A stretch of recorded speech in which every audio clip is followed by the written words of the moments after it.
another smart guy that predicted the EU would break up to me 10 years ago on air, that predicted the power would devolve back to the South and the Midwest and to the Southwest and away from the East and West Coast, that the Democrats would become a political party of mental patients. That's now happening. But also, he's worked a lot with the Pentagon in planning and things. Dr. Steve Pieczenik, Pieczenik.com, needs no introduction. My takeaway from it is that he's planning a very strong retreat to basically crush them economically and start playing hardball.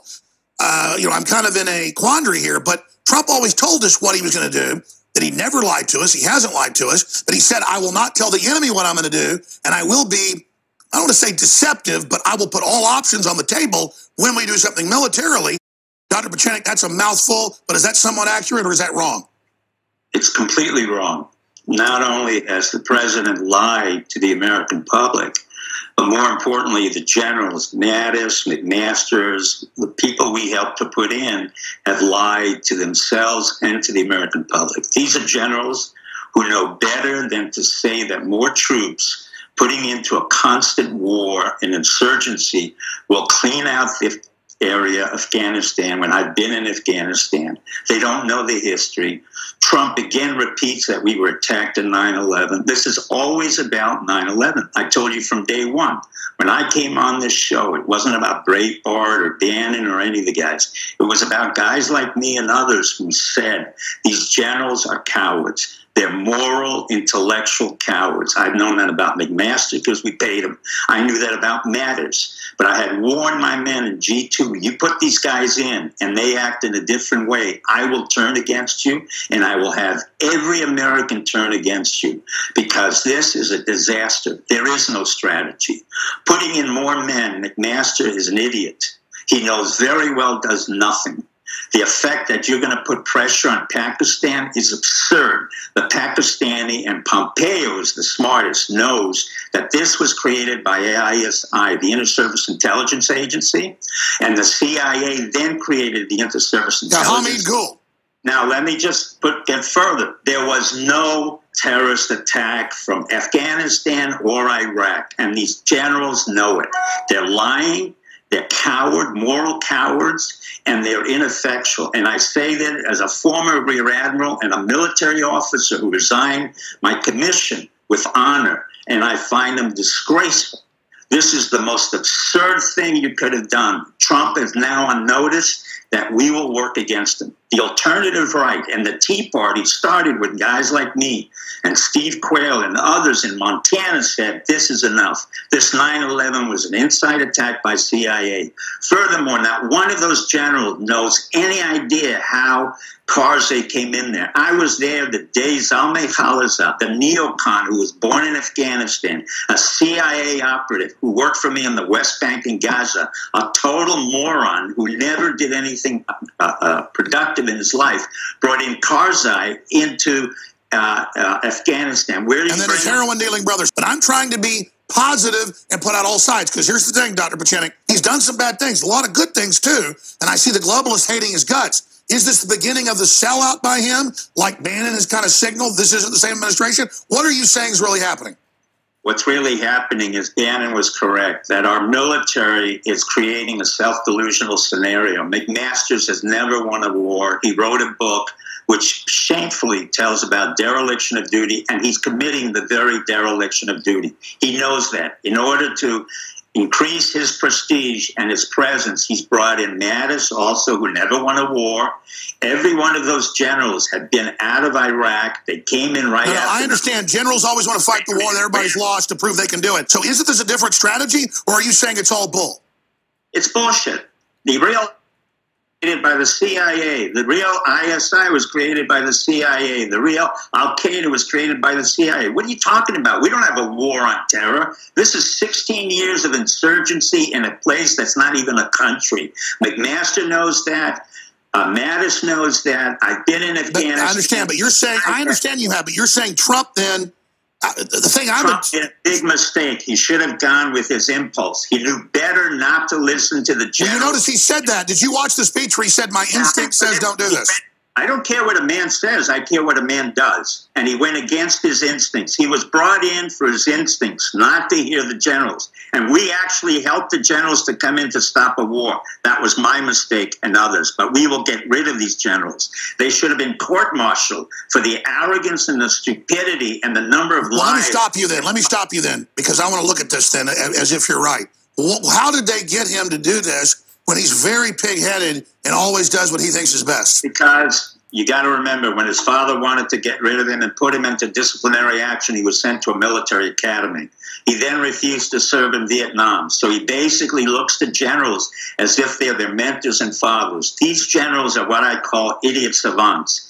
They know what they read, but they don't know how to create a war and to win a war. Unlike Eisenhower and Marshall, who knew exactly how to initiate a war and stop a war, they've never done it. They don't know how to control a war. It's not. They didn't even know how to execute a war. They're a disaster. Mad Dog Mattis is a disaster. He hasn't really created anything other than his reputation.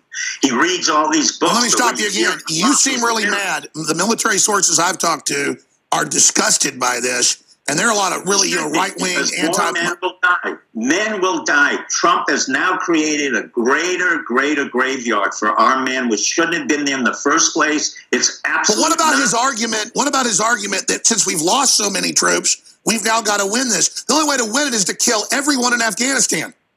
It's exactly what happened in Vietnam. We kept on putting more and more men until we lost 50,000 men's lives, 250,000, and we killed 3 million Vietnamese, and we lost the war, and we walked out of there. McMaster, and now we've conquered them via the economy. Well, what about Trump's statement about we're going to offer you a carpet of gold? He said money. In cars, Afghanistan is so corrupt. They're running billions of dollars. The CIA knows it. We know it. It was nothing. Well, let's bring up the opium. Opium production was 3% worldwide out of there in 2001. Now it's 97% out of Afghanistan. What's going on with the opium? Okay, the opium is a crucial element of export. Our Marines protected or whatever getting in. I don't even have to talk about opium. Let's talk about... No, let's get into the real stuff. You say you want to stop it, then tell folks what's going on. What's going on is that Pakistan and India for 75 years have been shooting at each other on a daily basis over Kashmir. Have we stopped it? No. Can we stop it? Possibly, but we don't need soldiers for that. I need a Rex Tillerson who's smarter than they are, who ran a $400 billion company, who understands negotiation diplomacy. I don't need an idiot who's been reading Socrates or some moral books and has no idea what he's doing. I love how Mattis tries to impress everybody that he's read a philosophy book. We paid him money in the Clancy franchise. I was not happy. I was hoping that he would act in a more professional way, but I taught at the War College. This man's an idiot. He should have been court-martialed for this decision. He's performing dereliction of duty. The problem is our generals have been patsies. They have been treated like feminine, like prima donnas. If this were George Marshall, I would have fired 600 of those generals on top, as he did in World War I, and we won the war. We're going to have a bloodbath that you've never seen before. And I've warned you, and I wasn't getting correct. This is not about terrorism. That's bullshit. This is not about 9/11. That's bullshit, because it's interior. Hey, no more cussing, because we can only delay, and then it has to build back up. I get reprimanded anyway. Anyway, Alex, doesn't matter. You can see I'm furious because we helped to put in these generals, and I thought they were smart enough. I had half a brain. No, you did during the campaign and after warn them, don't let them go wild, don't expand these wars, in these wars. What happened? He went right into that. Does Trump not get any credit, though, that he controlled them so far and didn't let them expand the war in Syria? He gets no credit whatsoever. This is not a question of a grade. This is a question what we call the existential moment. You want to go to war, it takes 6 seconds to go to war. You want to get out of war, it's taken us 17 years to find out what the hell we're doing there. We don't belong there. Men are dying there every day. We have no strategy. And putting more men into this place is not principle rationality or principle morality. Then here's the question. Why are they doing it? You agree it's delusional, and they think there's a plan to extricate. Hey, this is $6 trillion in that war. And who's going to make money? KBR. Who makes money in Africa? KBR. What are we doing in Djibouti? The same thing. I've got soldiers who come back and say, what the hell was I doing in Africa? Why am I Djibouti, Sudan, Somalia? The soldiers have no idea what they're doing. Why don't we do what China does and just go with economic power and take over? I agree with you. We don't have the brains. I thought Trump would be smart enough to do that, Alex. You just hit it on the head. China went into Djibouti, and instead of using guns, they built 400 miles of railroads from Djibouti to Ethiopia. What do? We send a bunch of young Christian kids who don't speak Arabic, they don't speak French, and we send them to guns to Somalia and Sudan to support corrupt individuals. That's our military. They're dysfunctional. We have billions of dollars invested in men who have never really done anything in the real life, and they have been treated like prima donnas. It's the most socialist system I've ever seen. They get up every day. They know what to do. So you're saying it's basically like Paths of Glory, but America style. This is like paths of childishness. These are pansies. These are not men. These aren't men who went out to create jobs. These aren't men who went out and risked their lives to do something creative. These are men who got addicted to some kind of shooting and have no idea what it means. They have no idea what regime change means. One of the reasons why I left the National War College was these men like McMaster and Mattis and others, were stupid. And after a while, you couldn't really talk to them. And when the Iraq War occurred, I said to all of these guys going in, you're going to lose. And you won't even know what you're doing. You will be in there for years on end because Paul Wolfowitz and Zalman. Sure, but here's the thing. Maybe they're not stupid. Maybe they're parasites, and all they want's the money a war brings. That's fine. I don't care how you say it. They're stupid. They're parasites. They are malcontents. These are misanthropes of our society. Okay, well, why do people seem to think then that this is really a build down for real to then go in, claim we made a deal with them, paper it over, and then haul ass out of there? From your sources, you think this is a real escalation of invasion? Because notice he didn't say any numbers. Well, tell me. What do you think? No, it's nonsense. It's absolute nonsense. This is not a strategy. It's a cockamamie series of tactics that McMaster has no idea what he's talking about. He's going to economically... We're back in 70 seconds. The poll watch is coming up, too. Fourth hour. Tell everybody to tune in. Infowars.com/show. Stay with us, ladies and gentlemen. David Knight's launched a new broadcast, 8 a.m.